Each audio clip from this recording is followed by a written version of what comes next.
You're listening to the All Systems Go podcast, the show that teaches you everything you need to know to put your business on autopilot.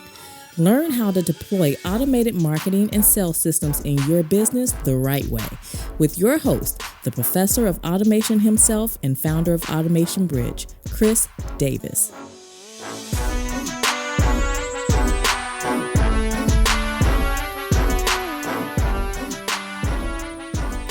Welcome to the All Systems Go podcast. I'm your host, Chris L. Davis, founder of Automation Bridge, an online publication for small business automation where we focus on turning digital marketing professionals into automation service providers.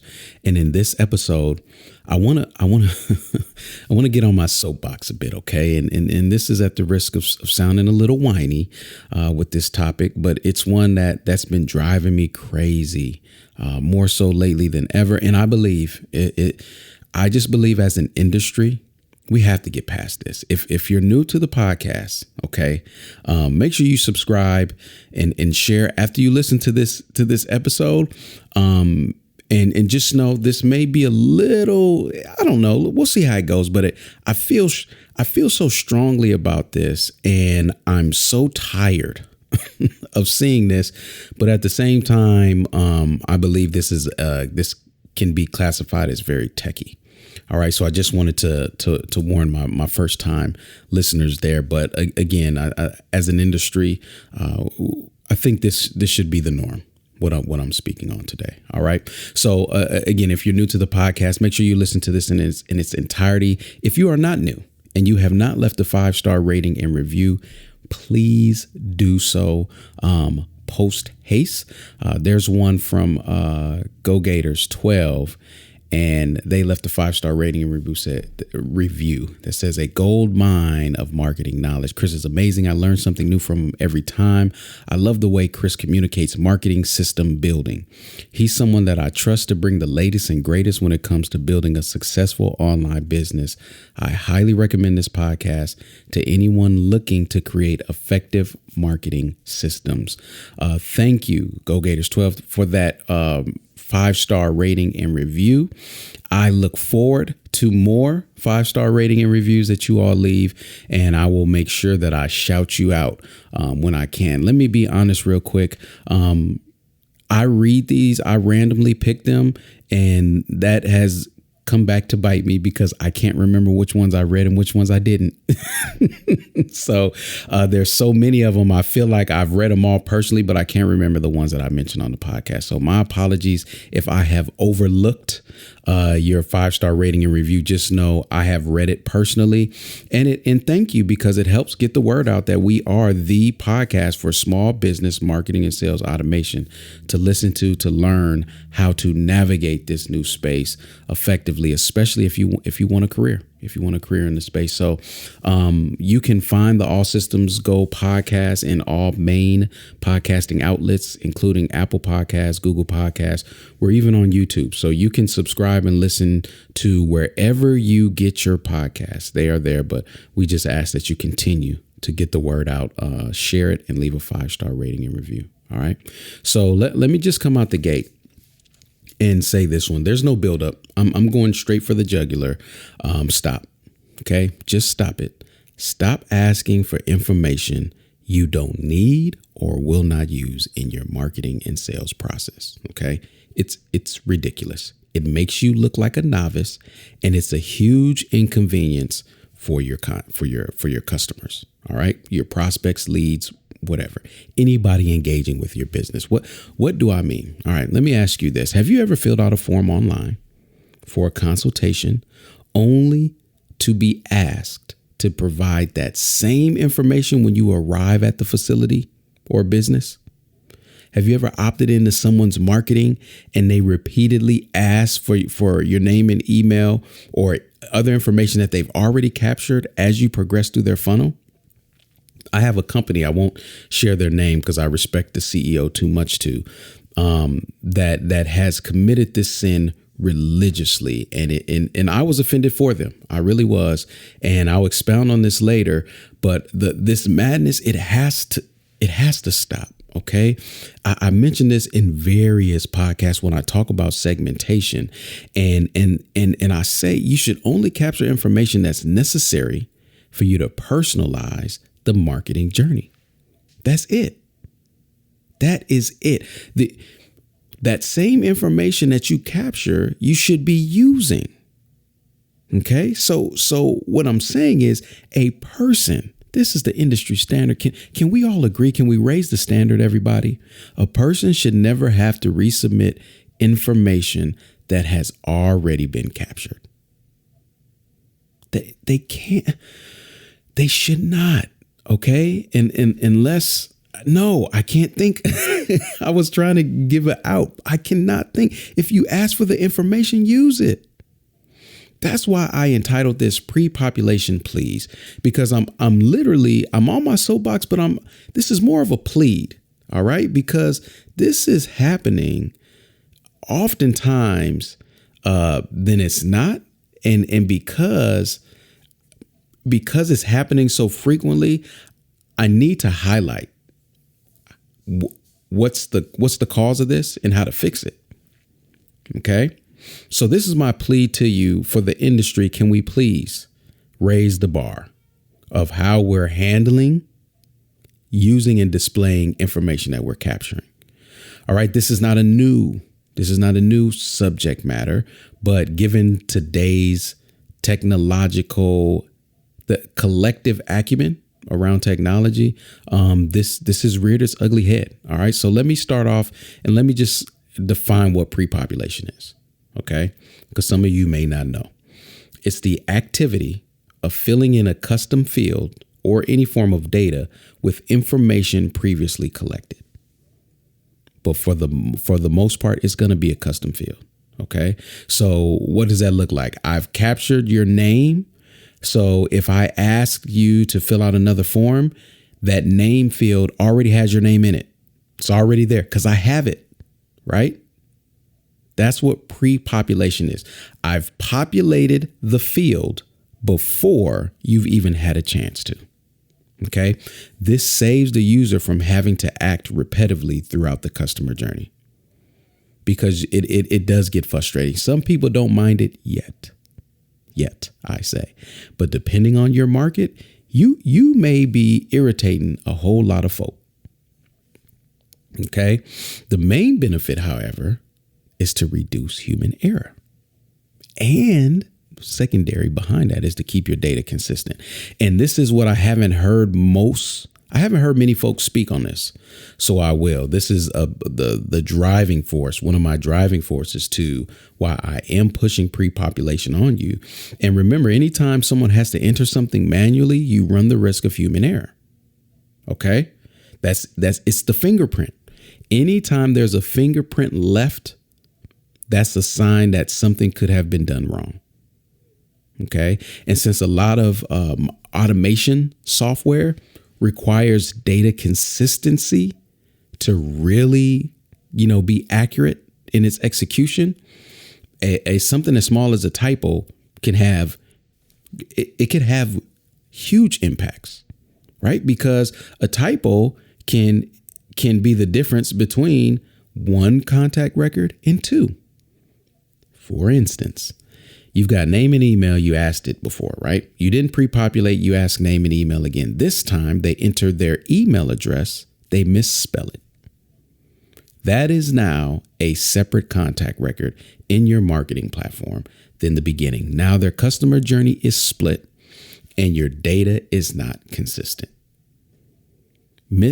Misspelling anything can just throw off your personalization and your customer journey. And it happens when you're asking people to enter in information repeatedly. OK, even them incorrectly selecting something can send them down the wrong path. Right. So just so you know, peeling back the curtains. And when I'm in my business, I try to keep my call to actions so singular. Right. So easy to follow, because I want to make sure when you click that button, when you submit that form, that information is accurate as possible. So what does that look like for me? A lot of times I'll use drop downs instead of using a text input where somebody could type. If I'm, asking more than just their name and email, I want to use a drop down because you can't mistype that, right? Now you can select it incorrectly, but listen, I've done as much as I can to make it error free, right? Because I know that every time someone has to enter something, they run the risk of entering it incorrectly. So you want to minimize the amount of work you're asking people to do when it comes to the submission of information. I'm not saying stop asking for all of that information. I'm saying how you ask for the information is what's valuable. And you know what? Since we're here, we're talking about raising the standard. I've got please on the table. I don't know if I want to say please to this one. I think I just want to mandate this. Can we stop? Can you all stop having people write down their information? Are we not past this? Am I tripping? Just somebody let me know. Okay. Am I just out of tune? But I believe we're at a time where the standard can be kiosk entry or an iPad or even a phone, right? How hard is it to have a form pulled up on your phone for people to fill out? At a bare minimum. I mean, okay, so I'm a little, you all know I love technology, but I don't trust it. So I've always got these back doors and I've always got these clauses in case something works. And one of the clauses is there's two things that I operate by. I never want to be caught without the ability to capture a lead, and I never want to be caught without the ability to capture a sale. It's just that I refuse to ever be that person. OK, and by caught without it, I do not want to require you to write it down. OK, worst case scenario, I'll put it on a notepad in my phone and show it to you and say, hey, is this accurate? But even that, I can't even remember the last time I did that. OK, so those are my two guiding principles. I should always at any time be able to capture a lead, always at any time be able to capture a sale.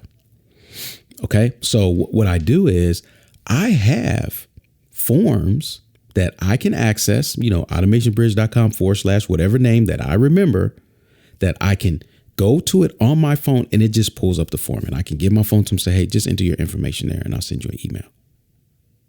It doesn't have to be fancy, right? But if you're running an event, if people are showing up, why are they not? Why are you introducing the element of error called handwriting? Do you know how much I hate trying to read somebody's handwriting? Is it a O or is it a 0? Is it a L? Is it an I? Is it a E or is it a A? Is it a U or is it like, people write so strange and so fast at times. Some people email, they write their email like a doctor signs his signature. In that event, why are you even asking for the information? You can't do anything with it, which goes back to my initial point. Don't ask for information you can't use. You can't use that. Stop asking for it or put it in an iPad. You know what? I smile when I go to medical facilities and they hand you the iPad, right? And I frown when they hand me the clipboard, because sometimes I'm writing and people have told me I have nice handwriting. Now, I don't know if that's like, hey, you have nice handwriting for a guy, or if it's just nice handwriting in general, right? But it's legible. Listen, sometimes when I'm filling things out, I look at that and I'm like, Because if you give me a ballpoint pen, my handwriting is as good as the instrument I'm using to write with. Ballpoint pen, where you've got to press really hard, it's not gonna look as clean. I like my homegirl Sandra. She'll enjoy this. But I like 0.5, 0.38 point pens because I write small and I like to I like those skinny strokes so that I can get it. I can get as much information in a space as possible that's legible. You give me these big 0.7 and more pens, my handwriting decreases greatly. And some people, it doesn't matter what instrument you're using, your handwriting is just terrible. Why?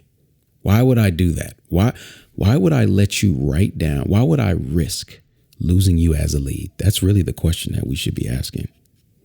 Why? Okay, let me digress. All right. It burns me up. Just know, if I ever come to one of your events or anything and you have me write something down, I hope that you're smiling because it's a joke, because you know how I am. If not, I am highly bothered, and there is a chance that my engagement with your event will drop tremendously. It's just my hang up, whatever. Okay. Call it what you want to, but there is no reason why we shouldn't have iPads, kiosks, or some digital entry for all leads. They're that important to your business.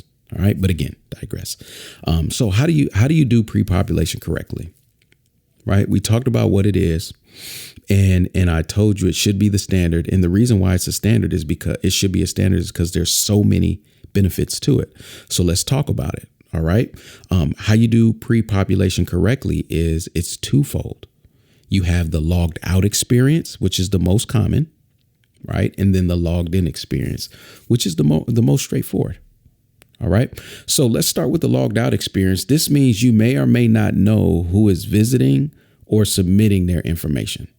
Right. This could be a first time lead into your business. That means you have absolutely no knowledge of them. No prior knowledge to them or of them or history. So pre-population for you is going to exist. You're going to be limited to URL variables. And I'm keeping this is technical, but I'm not going as technical because I just heard there's a developer listening to this that when I said you're going to be limited to URL variables, they in their head, they just said, well, you could use cookies. You could use JavaScript. They literally, it was like a trigger response.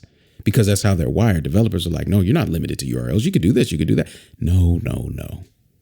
I'm trying to speak simply for the masses here. Okay. And what is a URL variable? That is, if you haven't, you need to start paying attention to your URLs. The easiest way to do it, log into Facebook, click on the first ad that you see. It should take you to a URL, highlight that URL, and just look at all of those parameters up there. And they're usually, it goes the webdomain.com/?, name of the variable equals value. Then there's an ampersand sign. And then it's another value equals another variable name equals then the value. OK, all of that garbage up there that you just thought was this big old long URL. They're actual variables in the URL that are being passed from Facebook or the platform A to platform B so that they can capture information about you without you having to fill it in. It's that effective passing of information from one page to the next that gets you started with pre-population. A good example is a survey. I can't remember his name, but there's an influencer out there that teaches surveys. Anyway, name slips me. It's many of them out there, but the premise is this: get their name and their email first, and maybe one qualifying question, and then on the thank you page, the next page that they see, ask additional questions. Here's the power, though. When you're asking those additional questions on the second page, you're not asking for the name and email again. You already have it. Right? So now you could just keep going. It's similar. It's similar to progressive profiling. In fact, it's a derivative of progressive profiling. Actually, it may fit the definition of progressive profiling. And that is, if I have 10 fields to capture on you and I've captured 3, you no longer see those 3. You see the remaining 7. Then if I capture 2 more, you only see the remaining 5. And this is split up over steps throughout the funnel. That's progressive profiling. So you're progressively filling out your customer profile. Okay. So back to the survey example, it is an example of progressive profiling. I caught your name and email on the first page. And then the second page, I had 3 more questions that I wanted to ask. And these are for segmentation purposes, right? But one thing I'm not doing is asking for your name and email again. You can immediately lower your conversion rate by doing this setup. Name and email on page 1, page 2, you have another form. Ask for name and email again. Watch how your conversion drops. People may not be able to, they may not be able to pinpoint why they're annoyed, but they will be annoyed at that approach. Okay. So for me, I prefer to hide the field. So if I ask for name and email, and then the second page, I'm asking for additional fields, and the software that I'm using doesn't allow me to hide name and email, which is my preference, is to hide it so that they don't even see it. It's not even a point of focus. If I can't hide it, I'll at least have the field visible with the value already in it, which is pre-population. Okay. So that's, again, I warned you this could get technical, but that's a ninja trick that I use. It's not even ninja. It's just a strategy. But I like to use software that allows me to hide fields that are already populated. ConvertFlow is one of those pieces of software for me that does that. Okay. Makes it very easy. So now when you submit form 1, by the time you get to form 2, since I already have that information, I don't ask for it again. And I do that in email too. So when I'm sending out an email and you click the button, I'm always sending the variables in the URL just so I can pre-populate or hide fields that I already have the information to. Now, there are some limitations because some of the field data, depending on how it's formatted, can be very long, and some of it is just you're not able to pre-populate. So you need to be mindful of that. Like radio buttons and checkboxes could be tough depending on what platform you're using. But if it's a text input, a word or two, then absolutely, especially name and email. If we could, you know what? If by default, if I'm talking about raising a standard here, if by default we could just apply this to name and email, can we agree on that? If you've captured their name and email, which you usually do, don't ask for it again. I mean, just think about this. Digital it emulates analog, right? Imagine asking for somebody's name every time you see them. Just imagine that. You would never. In fact, what you would do is, this is what I've done in the past, is especially if my wife is with me, I'll introduce my wife to them so they can say their name to my wife. And I'll be like, yeah, so this is Eric. If I forget their name, I usually don't forget a name. If I've talked to you and we've engaged in some capacity, I usually am very well with remembering names. This is what people have told me when I was doing workshops internationally.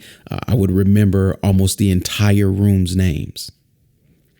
All right. Because it mattered. Somebody's name is important. Somebody's information is important. So how dare you get their name and then keep asking, what's your name? What's your name? What's your name? It's terrible. It is absolutely terrible. So let me be very specific with my request of the industry is if you collect name and email at a minimum, stop asking for it again further along in the funnel. Okay.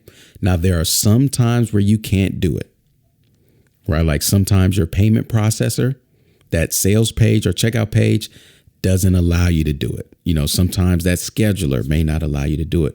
But honestly, once you get this down packed and you look, most platforms allow you to do it. They'll give you the name of the field and what to put in the URL to pre-populate that. So you really have no excuse. Okay. Now, don't get me wrong. This is much harder because it does require an extra step in knowledge to do so. Right. At both the point of capture and from your email platform.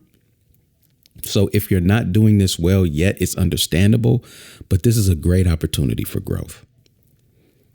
Right. There's not a platform that I use that doesn't allow me, if they fill out a form. Actually, I won't use a platform that doesn't allow me to do this. If they fill out a form, I need to be able to put the information that I captured in the URL of the next page. It's mandated for me. I will not use a platform that doesn't allow me to do it because all my tools allow me to do that and because I want to pre-populate. Okay. You cannot go to my website right now. If you filled out information already on my website, I've already logged that. You'll never have to fill out that information again. So you could pull up my website on your phone and then a total strangers go to the same page, pull up the same form. Your form will look different because I already have information about you. So I'm not speaking from like, hey, this is a great idea. Everybody try this. No, I've been doing this. I've been doing this before. It was a talked about thing in internet marketing. At Lead Pages, I was doing it with Lead Pages and Infusionsoft. It was one of the features, one of the reasons why that feature was there in the lead pages. Even to this day, they make pre-population for their forms extremely easy. We were using it way back then. This is nothing new to me. This is probably going to be a new idea to you. And hopefully for the industry, this becomes standard, right? So that's the logged out experience. That's the most common. It's going to be a little harder, but the logged in experience. So I give you a pass on the logged out if you don't have that technical marketer to really help you. OK, that person in your business that can show you how to do that. I give you a pass. But just know, in the previous podcast, I talked about understanding the process. Understand that this is something that's possible and should be done. You don't need to know how to do it, but just understand. This is part of the understanding I was talking about. Now, you should have a marketer that's able to do this, okay, for you. Logged in experience, no excuse. You have no excuse, because how the logged in experience works is that somebody has to put their name and email in, so you always know who they are. You can't log in without not knowing who they are. And once someone has login credentials, you should never, at a minimum, again, ask for their name and email. It should be displayed or pre-populated. When you log in, you could even log in to pay your bills and it says, hey, Chris, right? Hey, first name. It says your name when you log in. And this is basic stuff, right? Like, you're paying a bill online. They're not trying to market or anything like that. They're trying to get your money because you owe them. But it's a logged in experience and it's very easy. So if you have a logged in experience and you're not displaying information that you've captured, you're doing it wrong. I'm just telling you. And remember, I mentioned prior, there was a company that was committing this sin at a very high rate. And when I signed up with this company, it was an intake form. So I filled out all that information. I'm not bothered. OK, get it. They give me a login email. I go to the login, click it, fill in my name and my email. My email and my password. Boom. Got it. OK, that's standard. There's two forms. One was a login. One was a capture. All right. Then they say, hey, set up your first call. So I go in to set up my strategy call. Right. Why did they literally ask for practically every piece of information they captured on the very first form? And not just that, every time there was an action to be taken, you had to put in your name and your email. Every time. It drove me crazy and is one of the reasons why I don't use that company to this day. Because to me, that just speaks that you don't really know what you're doing. If you have all these forms, I'm logged in. Or check this, if I'm not logged in, I'm visiting from an email that you sent from your system. That means you have access to the information you've already collected. But I'm logged in. Why do you keep asking me for my name and my email? At any point, if I mistype Chris, my automation bridge email, anything, it throws your whole system off. Your data on me is now split. Why would you subject yourself to such sloppy operations? Okay. And you have no excuse. You know who you are. In fact, you're using Entreport. Entreport can do this. Are you serious? Entreport can do this easily. Put my daggone name and email in the URL and pre-populate that field. Both of those fields. Do you hear me? Look, I'm talking in my dad voice like you're my child. But listen to me. Stop doing that. Okay? You know what? You're about to time out. I done put people on timeout before. I done put businesses on timeout. You're on your way to time. In fact, I did. I put them on timeout. Then I'm no longer doing business with them. So, but that's one, the URL. But we're talking about the logged in experience. You have my information. Fill in my name and my email. It's not just for me. It's for you. It's protection. So I don't mess up my entry and mess up my profile. Okay. This is in the same theme of progressing profiling. It's just much easier since the login requirement, it eliminates the variable of who is this? You got to do it. And I know maybe a lot of this podcast sounded like my personal preference. It really isn't. Because honestly, my personal preference is for you to increase your online conversions and overall engagement. And that's what this does. Okay. It doesn't make people work hard. Okay. They shouldn't have to work hard just to engage. And you should not make it a task to collect their information. Okay. What I'm asking is that you do people a favor and treat them like you know them. That's the power of personalization. If you cannot get this right, your personalized marketing journey will be less effective. Okay? Treat me like you know me. Every lead is saying that in your business right now. If you asked for my name, say my name. Don't ask for it again. If you've asked for my email address, use it. Don't ask for it again. Okay? Can we as an industry, see, I've calmed down. I'm back level here. Can we as an industry agree that that is the standard going forward? I don't have to worry about my automation service providers. It's in their blood already. Okay. I don't have to worry about them, and I'll do my job to continue to train the future automation service providers to do this. But as an industry, you have to, and just know, if I deem you as a marketer, you're a friend of mine, an associate of any capacity, and you're not doing this, I am judging you. I am. I'll just be honest. I'm judging you. I'm wondering how somebody so savvy could be committing such a sin. I am. I'm judging you. And other people might be as well. Again, it makes you look like a novice. It's too much software out there. Too much software. And if you don't have software, it's too easy for those who are technically inclined, of course, to be able to pull this off. Just listening to this podcast should have given you the way to do it. It's not a help doc, but you should listen. If you call yourself a marketing consultant or digital marketing professional, all of this language should have been, easy for you to understand and implement. It may not be as easy to be consistent across all of your pages, but you need to, because remember, a personalized marketing experience is a profitable one. And the only way to personalize the marketing experience is to collect information, use the information, and display the information. That's it. So who needed to hear it? All right. So this is the one where you got to put people on notice. It's kind of like it's almost like you're exposing them. You're exposing the fact that how can I say this? This is like, when you want to tell somebody there's a booger in their nose, you could either just flat out say, hey, there's a booger in your nose, man. Like, you want to get that? Or you can give them a tissue, right? Just go grab a tissue and then point at your nose. That's what this is. This is the tissue approach.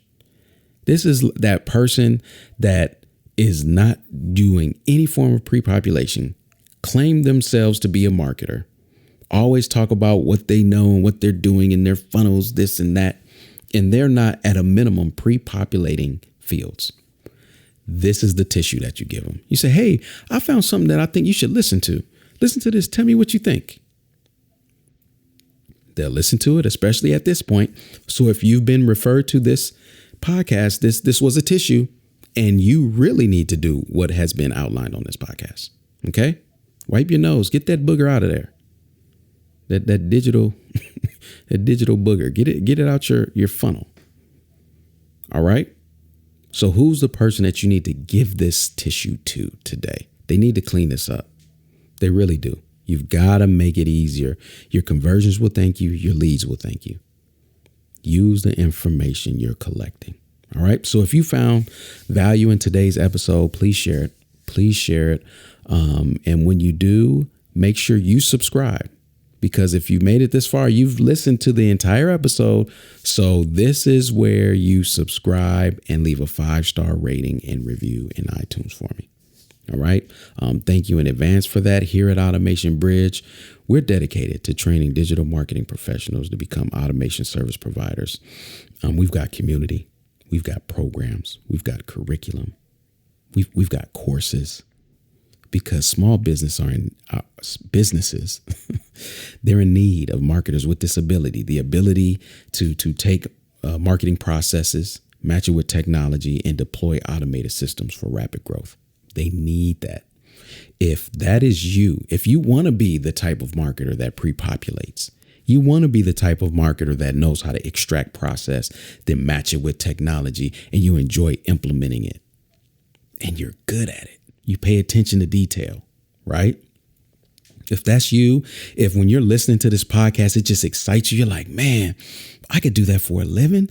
If the idea of doing the stuff that I outline and making like $10,000 a month is attractive to you, if that's like a dream, that used to be a dream of mine. It was like, man, I stay at home, work on my computer, use technology and make $10,000 a month.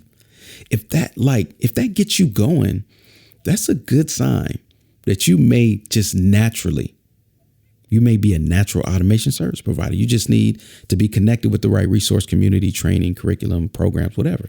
We have that. So if that is you, I want you to go to automationbridge.com/ASP and take the next steps to talk to someone on our team to assess if you would be a good fit for the community. We can validate that feeling that you have. If you're like, I'm excited about this, we can validate it for you, because the time is now. COVID has been amazing to some businesses, but all businesses are looking to leverage digital better. So the time is now. The need is great. So come on in, come join. What are you waiting for? All right. So all show notes and podcasts are accessible and available at automationbridge.com/podcast. When you're there, you can subscribe and listen to any episode at your leisure. It's all there as a resource for you to easily access. automationbridge.com/podcast. So until next time, I see you online. Automate responsibly, my friends.